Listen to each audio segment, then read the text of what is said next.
Margaret Chen hadn't planned on going back to teaching. Not really. After 20 years in the classroom, she'd left to take care of her mother. And honestly, she thought that chapter of her life was closed. But life has a funny way of pulling you back to where you're needed most. When the call came from Riverside Middle School on a Tuesday morning, she almost didn't answer. The principal, Mrs. Rodriguez, sounded desperate. Their 7th grade English teacher had to take emergency medical leave, and they needed someone who could handle a long-term assignment. 3 months, maybe 4. Would she consider it? Margaret looked around her empty apartment. Her mother had passed 6 months ago, and the silence had become unbearable. The bills were piling up too. She heard herself saying yes before she'd really thought it through. That's how she ended up standing outside room 204 on a cold Monday morning in October, holding a coffee that had gone lukewarm and a box of supplies she'd kept from her teaching days. The hallway smelled exactly like she remembered. That mix of floor cleaner, teenage body spray, and something else she could never quite name. It was the smell of middle school, unmistakable and oddly comforting. The kids started filing in at 8:15. They looked her over with that particular brand of middle school suspicion. She was a substitute, which in their world meant someone to test, someone temporary, someone who didn't really matter. She'd been on both sides of this dynamic enough times to know what was coming. "All right, everyone, settle down," she said, her voice steady but not harsh. "I'm Mrs. Chen, and I'll be your teacher until Miss Patterson comes back." A girl in the front row with perfectly styled hair raised her hand. "Is she coming back?" "That's the plan," Margaret said. She didn't make promises she couldn't keep. The first day was exactly what you'd expect. Paper airplanes when she turned to write on the board. Whispered conversations that stopped just a beat too late when she looked in their direction. A boy named Kevin who seemed determined to make a joke out of everything. Standard operating procedure for 7th graders meeting a substitute, but Margaret wasn't watching the troublemakers. She'd learned a long time ago that the kids who demanded your attention usually weren't the ones who, needed it most. It was the quiet ones you had to watch, and there was one kid in particular who caught her attention that very first day. He sat in the back corner by the window. Not the cool kid back corner where the popular ones clustered. The other back corner. The forgotten one where the broken pencil sharpener sat collecting dust. He'd come in last, hood pulled up over his head despite the no-hats rule, and slumped into his seat without looking at anyone. Dylan Parker. According to her seating chart, the other teachers had mentioned him during her brief orientation. "That one's checked out," the math teacher had said, shaking his head. "Doesn't participate, barely does the work. I think he's just waiting to drop out." But Margaret saw something different when she looked at Dylan. She saw the way his shoulders hunched forward like he was trying to make himself smaller. She saw how his eyes darted to the door every time someone walked by in the hallway. She saw how he kept his hands in his pockets even when he was supposed to be writing. This wasn't a kid who'd checked out. This was a kid who was scared. During that first class, she gave them a simple writing prompt. "Tell me about a place where you feel safe." She always started the year this way, even though it wasn't technically the start of the year. It told her more about her students than any grade sheet could. Most kids wrote about their bedrooms or their grandma's house or the local park. Standard stuff. But when she collected the papers at the end of class, Dylan's caught her eye. Not because of what he'd written, but because of what he'd written it on. It wasn't notebook paper. It was the back of an old homework assignment from a different class, the edges torn and wrinkled. And he'd only written 3 sentences. "I don't have a place like that, I used to. Not anymore." Margaret stood at her desk after the kids had left, holding that piece of paper. Something in those 3 sentences made her chest tight. She'd been teaching long enough to recognize a cry for help, even when it came in the quietest possible form. Over the next few days, she paid closer attention. Dylan wore the same gray hoodie every single day. Not in the way some kids did because they loved a particular shirt. His hoodie had stains on it and the cuffs were frayed. He carried everything in a plastic grocery bag instead of a backpack. His jeans were too short, showing white socks that had gone gray from wear. He never bought lunch.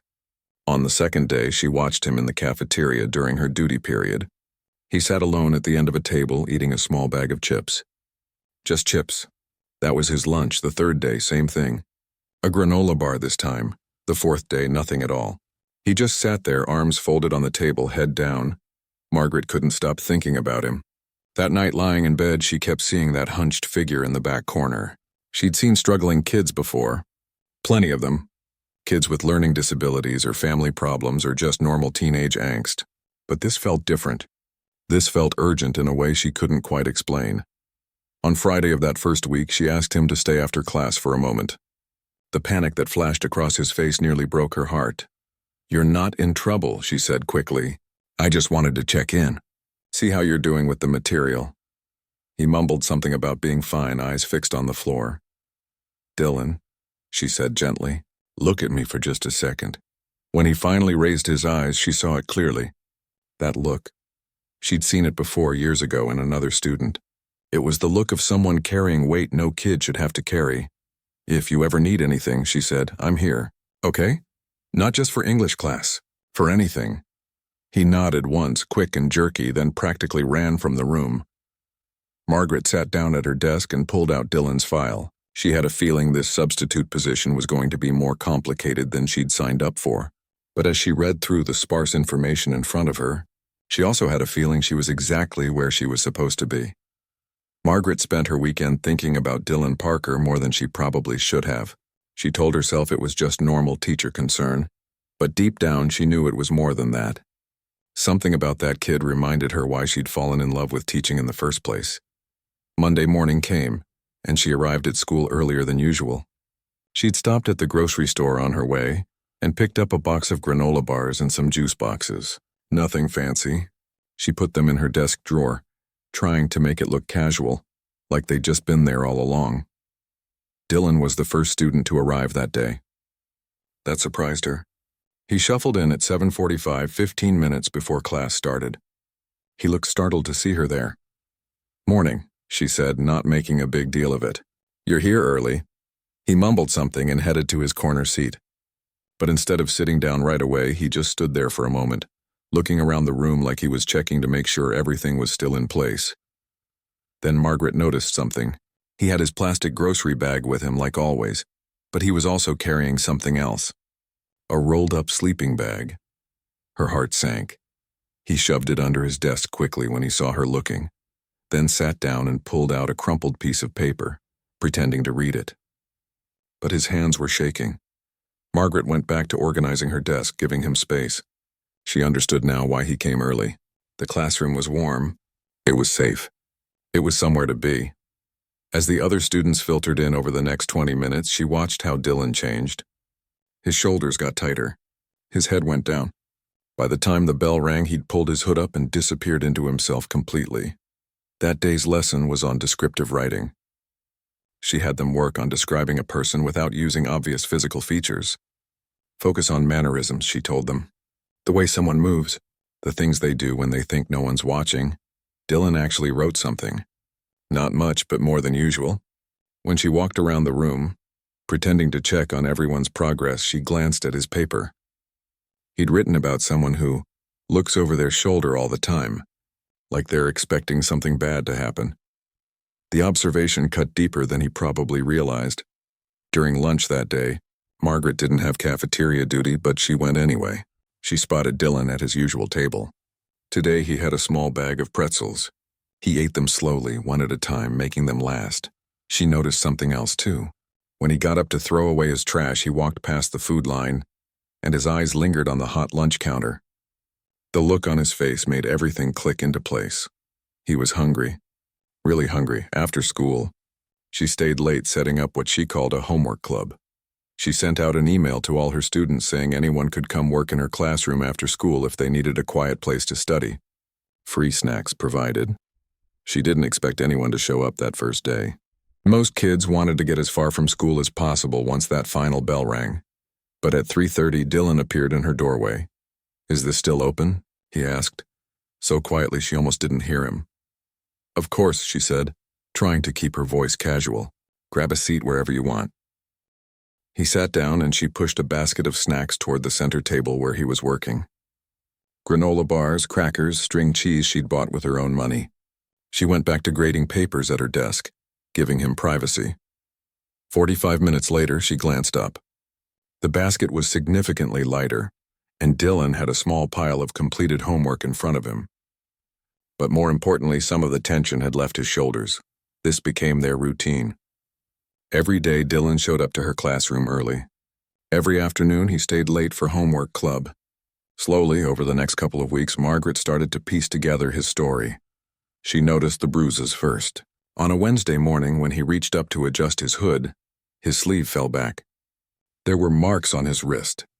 Dark purple fingerprints, the kind that come from someone grabbing too hard. He saw her notice and yanked his sleeve down immediately, his face going pale. Margaret didn't say anything. Not then, but she started watching more carefully. She saw how he flinched when another teacher raised their voice in the hallway. How he tensed up whenever an administrator walked past the classroom. How he positioned himself so he could always see the door. One afternoon during homework club, he asked if he could stay until 5 instead of 4:30. Something about the way he asked, the desperation underneath the casual tone, made her say yes without question. At 4:55, he still hadn't packed up his things. "Dylan," she said gently, "I need to lock up soon.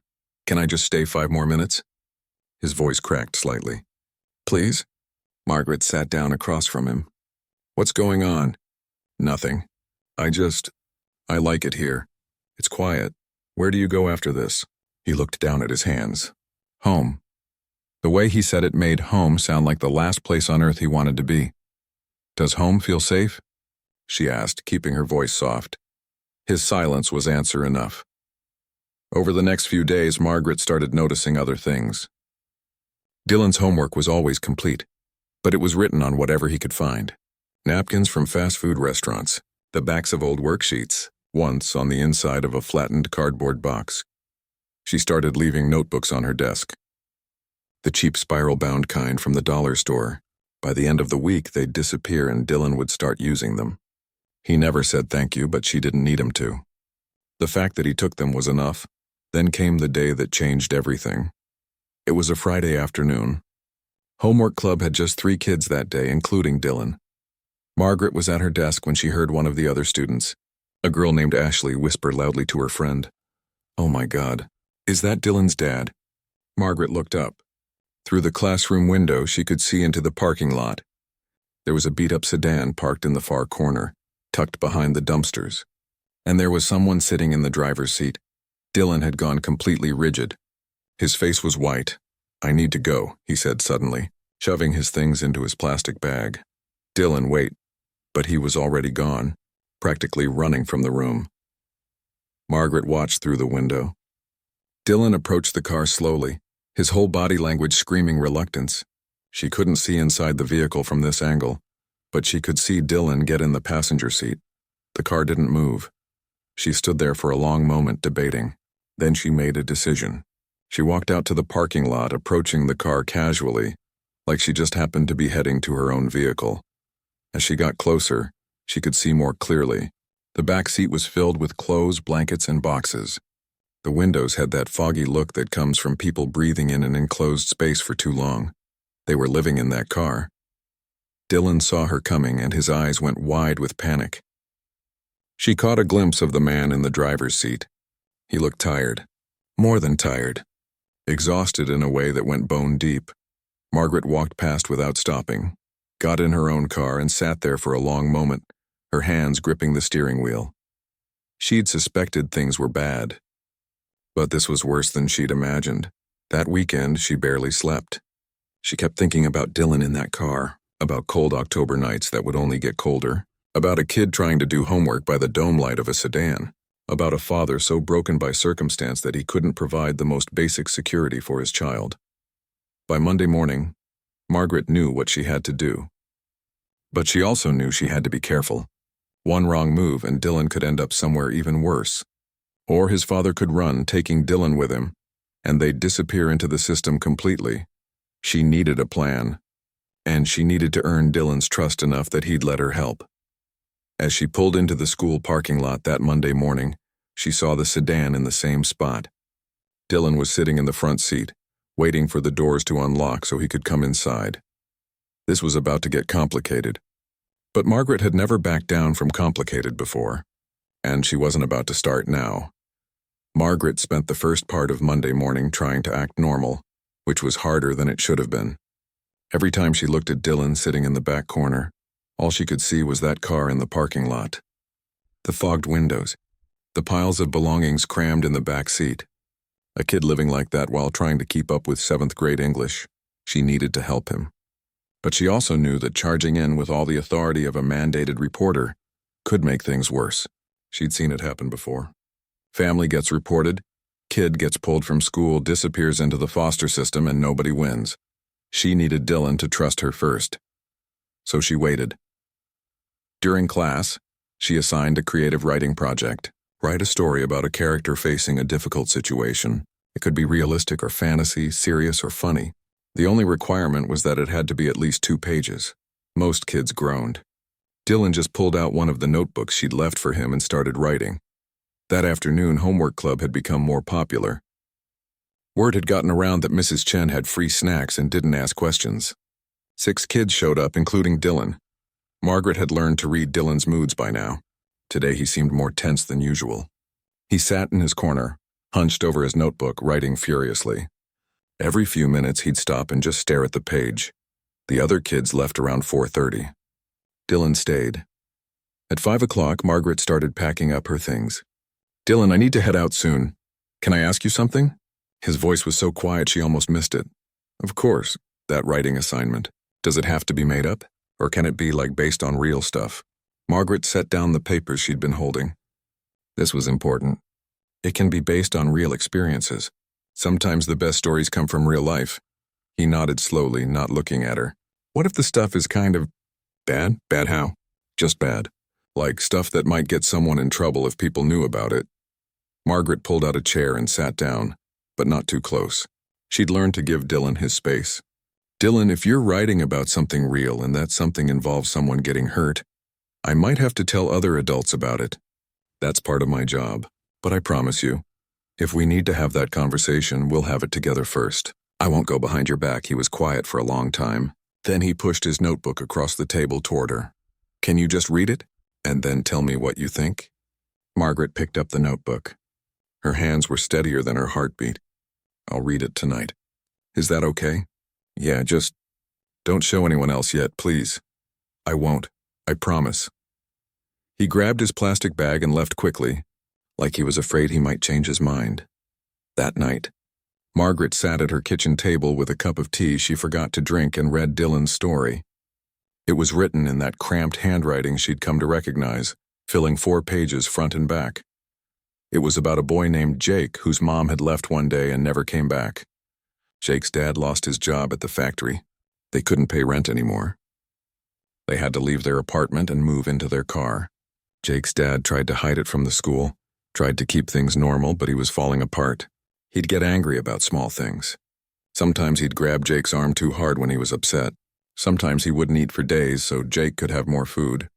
The story ended with Jake sitting in his school library, the only place where he felt safe, wondering if things would ever get better or if this was just his life now.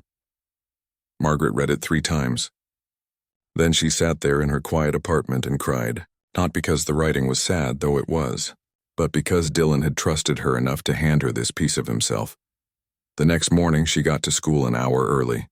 She needed to talk to someone, but she had to be careful about who.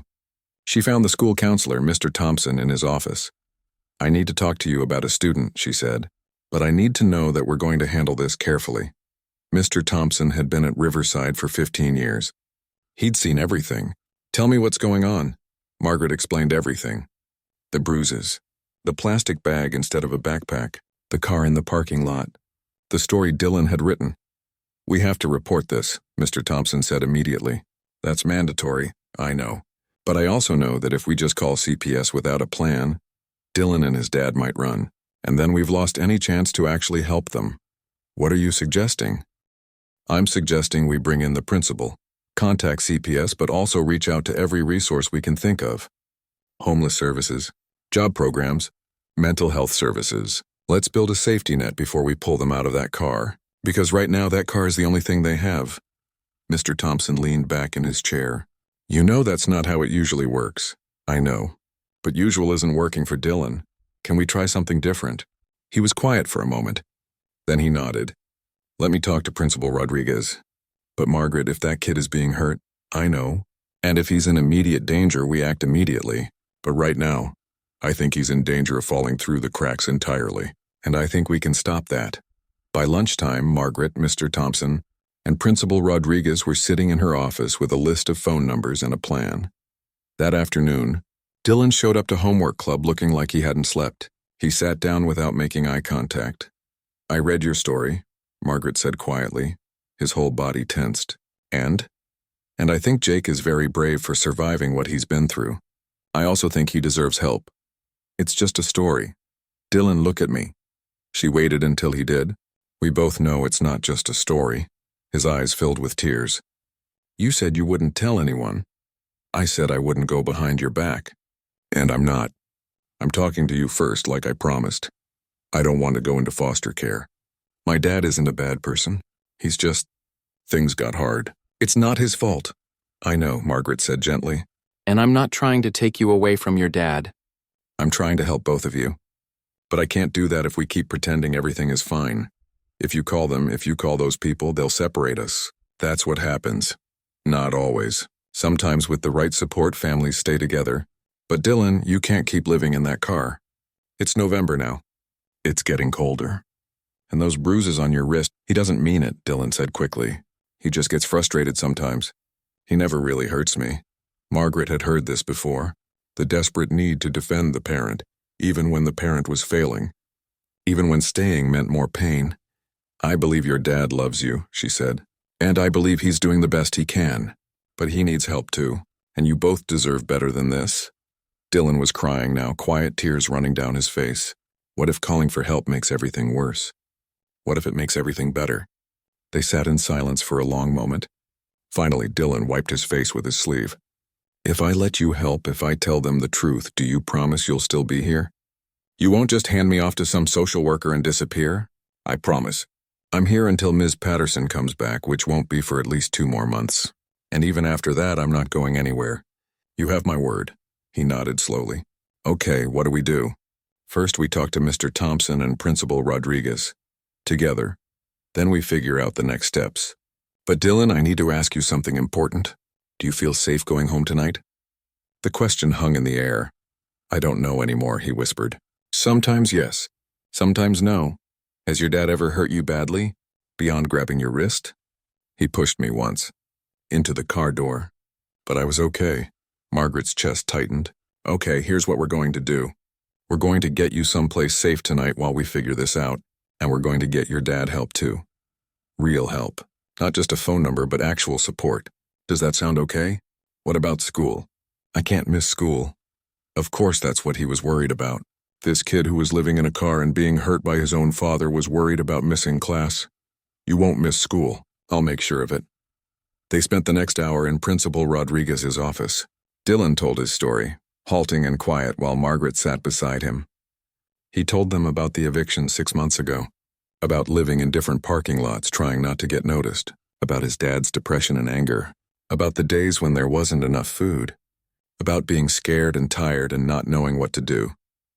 By the time he finished, there wasn't a dry eye in the room. Principal Rodriguez made the call to CPS while Margaret sat with Dylan, but she also made calls to 3 other organizations: Emergency Housing Services, a non-profit that helped homeless families, a mental health clinic that worked on a sliding scale.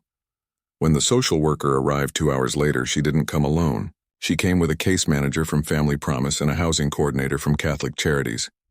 They had options, real options. Not just take the kid away and figure it out later, but actual concrete plans for keeping Dylan and his father together while getting them the help they needed. Dylan's father was called to the school. When he walked in looking terrified and defensive, Margaret saw a man at the end of his rope. But she also saw a man who loved his son. That conversation was the hardest one. Watching Dylan's father break down admitting he'd failed, begging them not to take his son, but also watching as the social worker and case manager laid out a plan that didn't end with separation: temporary emergency housing, job placement services, counseling for both of them. A path forward. It wasn't perfect. It wasn't solved in an afternoon. But it was a start. And as Margaret drove home that night, exhausted and emotionally drained, she felt something she hadn't felt in a long time: hope. The next few weeks were messier than Margaret had expected. She'd hoped that once the intervention happened, things would smooth out quickly, that Dylan and his father would accept help, get back on their feet, and everything would fall into place like pieces of a puzzle. Reality was much more complicated. Dylan's father, whose name was Robert, resisted at first. That night after the meeting at school, he'd agreed to everything because he was scared and cornered and didn't know what else to do. But by the next morning, the shame had set in hard. The social worker called Margaret to say he'd missed his first appointment with the housing coordinator. Margaret wasn't surprised. Pride was a powerful thing, especially when someone felt like they'd failed. Dylan came to school that Tuesday looking worse than before. He sat in his corner seat and wouldn't meet her eyes. During homework club, he finally spoke. "My dad's mad at me. He says I made him look like a bad father." Margaret's heart sank. "You didn't do anything wrong, Dylan. He says if I just kept quiet, we would have figured it out on our own. Now everyone knows our business, and now you both can get help. That's not a bad thing. Doesn't feel that way." His voice was hollow. This was the part nobody talked about when they talked about helping. The part where the people you're trying to help resent you for it. The part where things get worse before they get better. Margaret went home that night and called the social worker, Rita Gonzalez. Robert's pulling back. "What do we do?" "Keep reaching out," Rita said. "I've seen this before. He's embarrassed. He feels like he lost control of his life, and asking for help feels like admitting defeat. Give him time. How much time does he have? They're still living in that car. It's getting colder, I know, but we can't force him into services if he's not ready. The best we can do is keep the door open and make sure Dylan stays safe." Margaret didn't sleep much that week. She kept thinking about Dylan in that car, about Robert's pride costing them both. She'd stuck her neck out, convinced everyone to try a different approach, and it was falling apart. On Thursday, Robert finally showed up at the school parking lot earlier than usual. Margaret saw him through her classroom window. He was just sitting there in the driver's seat, staring straight ahead. She made a decision. She walked out to the parking lot with 2 cups of coffee from the teacher's lounge. She tapped on his window. He looked startled, then defensive. But he rolled down the window. "Peace offering," Margaret said, holding out one of the cups. "It's terrible coffee, but it's hot." He took it, suspicious. "What do you want?" "Just to talk." "Can I sit?" He unlocked the passenger door. She climbed in, trying not to look at the bags of clothes in the back seat. The blanket Dylan probably slept under, the empty food wrappers on the floor. "I know you're angry," she said, "and I know you think I made things worse." "You got that right," his voice was bitter. "My kid trusted you, told you things, and now there's social workers and case managers treating me like I'm some kind of monster." "Nobody thinks you're a monster." "Robert, then why am I being investigated by CPS? Why do I have to jump through hoops to prove I'm not hurting my own son?" Margaret took a sip of the terrible coffee, buying herself a moment to think. "Because the system is broken and it doesn't know how to help without also judging. But that doesn't change the fact that you and Dylan need help. I'm handling it. You're living in your car. Dylan is wearing the same clothes every day because you don't have access to a washing machine. He's hungry most of the time. You pushed him hard enough to leave bruises." She said it gently but firmly. "That's not handling it." Robert's hands tightened on the steering wheel. For a moment she thought he might tell her to get out, then his shoulders sagged. "I used to have a good job," he said quietly. "I was a shift supervisor at the packaging plant. Made decent money. We had a nice apartment, nothing fancy, but it was ours. Dylan had his own room. Then his mom left, and I started drinking too much, and I got fired. Lost the apartment 6 months later, and now I can't even provide a roof over my kid's head. You're not the first person to lose a job. You're not the first person to end up homeless, but you are Dylan's father and he needs you to be okay." "I don't know how to be okay anymore," his voice cracked. "I wake up every morning in this damn car, and my son is sleeping in the seat next to me. And I think about how I used to read him bedtime stories in his actual bed in his actual room. And now we're here and it's my fault." Margaret let the silence sit for a moment. "It doesn't have to stay this way. The housing coordinator, the one you didn't meet with, she has a spot available in a transitional housing program. It's an actual apartment, free for the first 3 months while you get back on your feet, but you have to show up to the appointment. What's the catch? You have to participate in the program. Weekly meetings with a case manager. Job training if you need it. Counseling. You have to do the work. And if I don't, they take Dylan? I don't know. Margaret said honestly. Maybe, probably. But is that the outcome you want? Or do you want to fight for your son by accepting help? He was quiet for a long time. Then he said, I don't know how to ask for help. You just did. That afternoon, Robert showed up to his rescheduled appointment with the housing coordinator.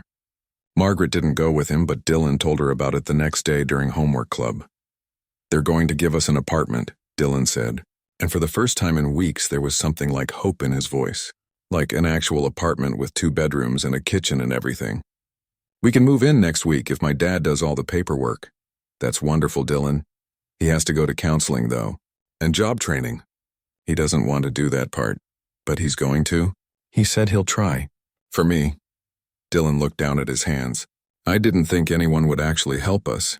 I thought we'd just keep living in the car until something really bad happened. Margaret felt that familiar tightness in her chest. You deserve better than that.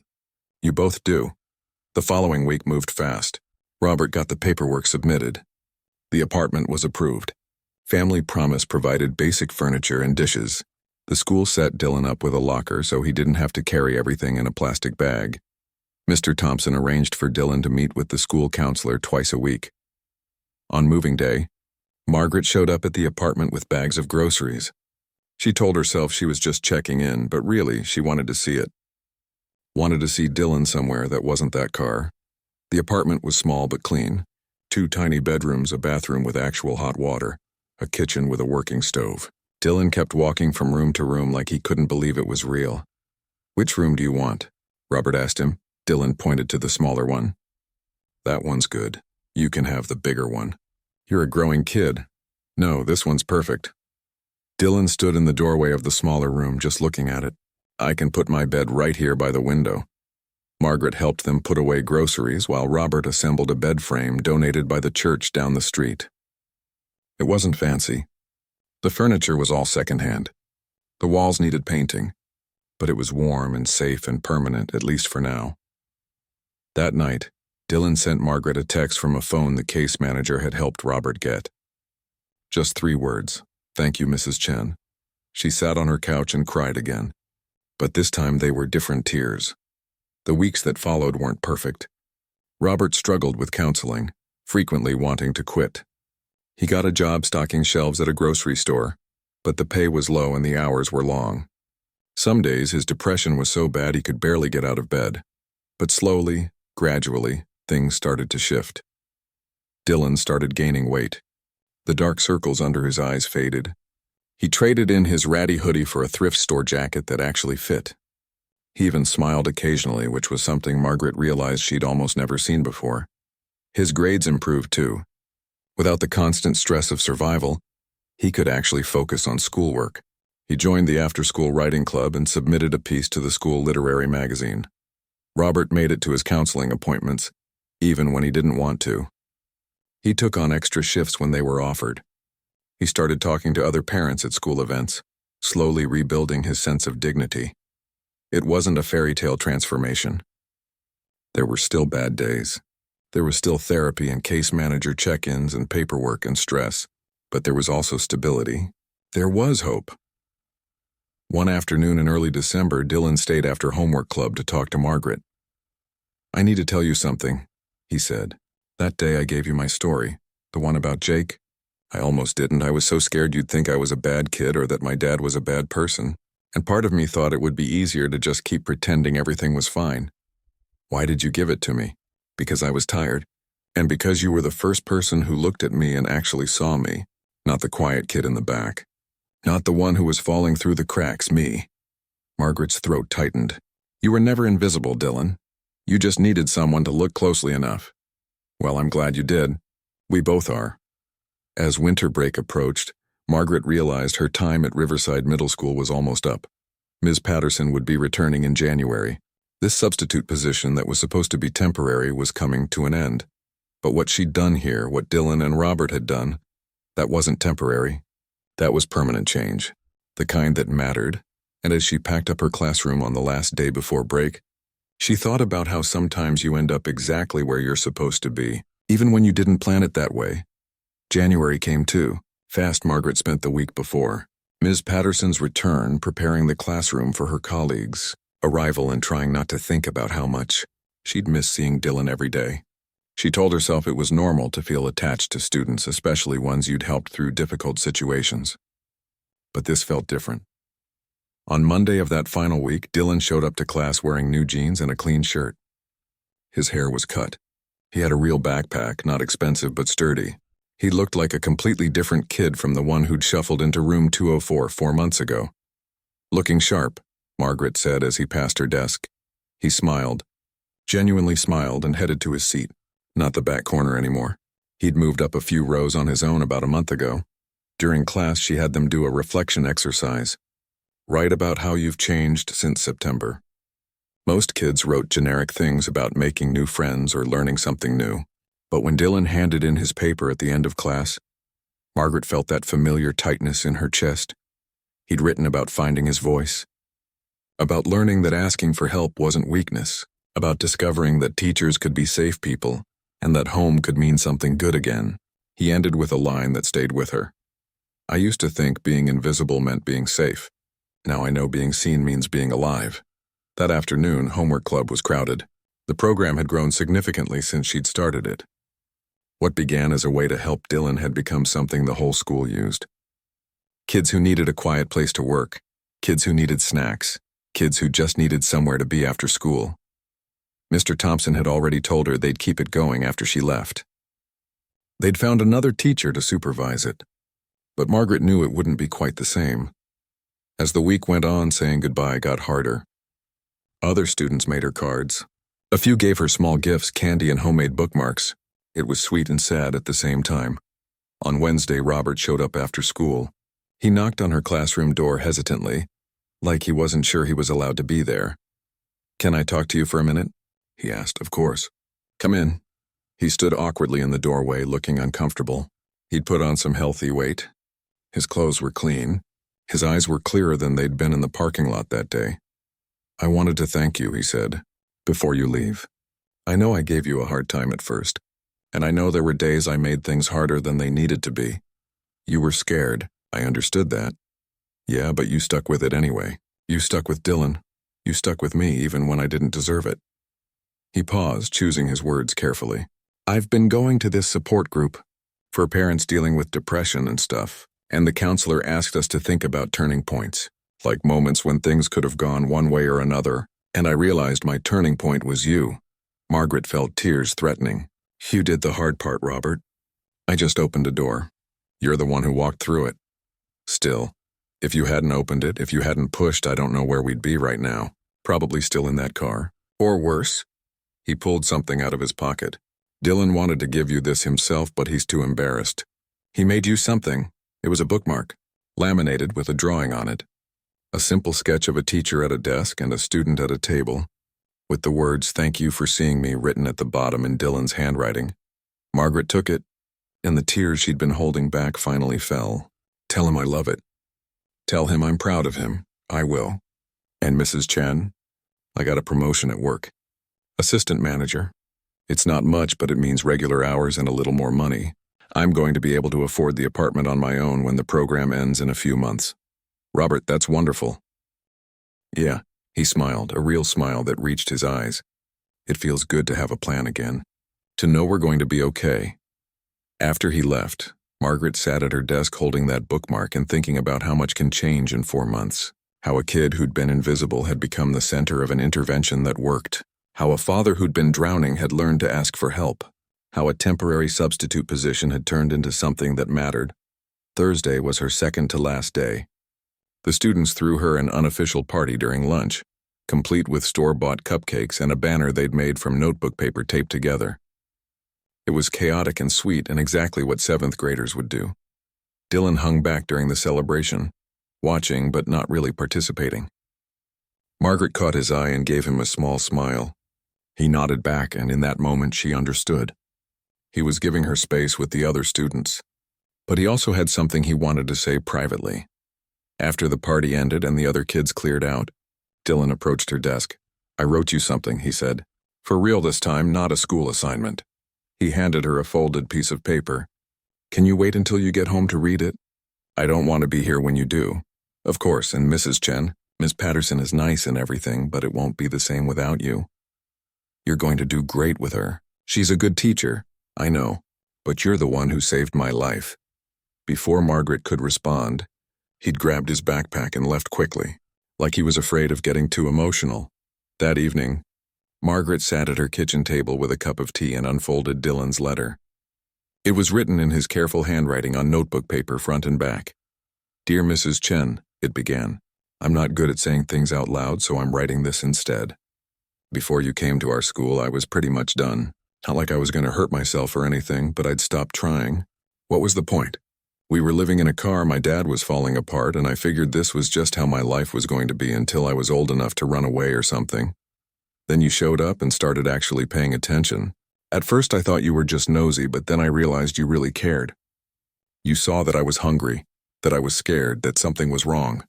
And instead of just feeling sorry for me, you did something about it. I know I made it hard. I know my dad made it hard. But you didn't give up. You could have just reported us and moved on with your life, but you stayed involved. You made sure we got real help. Not just the kind where they take you away from your family and put you somewhere worse. Because of you, I have a home. Because of you, my dad got help. Because of you, I actually care about school again. I'm even thinking about becoming a teacher someday because if I can help kids the way you helped me, that would be a pretty good life. I know you're leaving and Ms. Patterson is coming back. Everyone says she's really nice, and I'm sure she is. But she's not you. You're the one who looked at the quiet kid in the back corner and saw someone worth saving. So thank you for everything, for the snacks and the notebooks and the homework club, but mostly for seeing me when I felt invisible. I'll never forget that. Your student Dylan." Margaret read the letter 3 times, crying through all of them. Then she carefully folded it and put it in the drawer where she kept important things. Report cards from students who'd done well. Thank you notes from parents. Photos from classroom celebrations. The things that reminded her why teaching mattered. Friday arrived too quickly. Ms. Patterson came by during lunch to go over the lesson plans and classroom procedures. She was warm and kind, exactly the type of teacher these kids deserved. "I heard about what you did for Dylan," Ms. Patterson said. "That was really incredible." Margaret shook her head. "I just paid attention. That's all any of us can do. That's more than most people do. You should be proud." The final bell rang. Students said goodbye, some with hugs, others with waves. Dylan hung back until everyone else had left, just like she'd expected. "So this is it," he said. "This is it. But Dylan, I'm not disappearing. If you ever need anything, Mr. Thompson has my email, and I'll be checking in with him regularly to see how you're doing. Promise?" "Promise." He reached out awkwardly for a hug, and she met him halfway. For just a moment, this kid who'd carried so much weight on his shoulders was just a kid getting a hug from someone who cared. "You're going to do amazing things," Margaret said. "I know it. Because you helped me. Because you were always capable of amazing things. You just needed a chance to show it." After he left, Margaret stood alone in room 204 for a few minutes, looking at the empty desks and the posters on the walls. This wasn't her classroom. It never had been. She was just borrowing it for a little while. But what had happened here, that was real. That was permanent. 3 months later, Margaret got an email from Principal Rodriguez. They had an opening for a permanent English position at Riverside Middle School. Would she be interested? Margaret thought about her quiet apartment, about the empty days without structure, about how much she'd missed having a purpose, about Dylan and all the other kids who might need someone to see them. She wrote back the same day. "Yes, I'm interested." On her first official day as a permanent teacher at Riverside, Dylan stopped by her new classroom before school started. He was taller now, growing into himself. His confidence had grown too. "Welcome back," he said, grinning. "Thanks. It's good to be home," and it was, because home wasn't a building or a classroom. Home was being exactly where you were supposed to be, doing exactly what you were meant to do. Margaret had learned that from a quiet kid in the back corner who'd taught her that sometimes the most important thing a teacher can do is simply notice. Notice when someone is struggling. Notice when someone needs help. Notice when someone is invisible and make them seen. Years later, when people asked Margaret about her career highlights, she didn't talk about test scores or academic achievements. She talked about a substitute position that changed her life, about a kid living in a car who needed someone to care, about how sometimes the smallest acts of attention can create the biggest transformations. Dylan graduated from Riverside Middle School with honors. He went to high school and thrived. He visited Margaret's classroom occasionally, always with updates about his life. His dad had kept his job, kept the apartment, kept going to counseling. They'd built a real life together, the kind they'd thought was impossible that cold October when they were living behind the school dumpsters.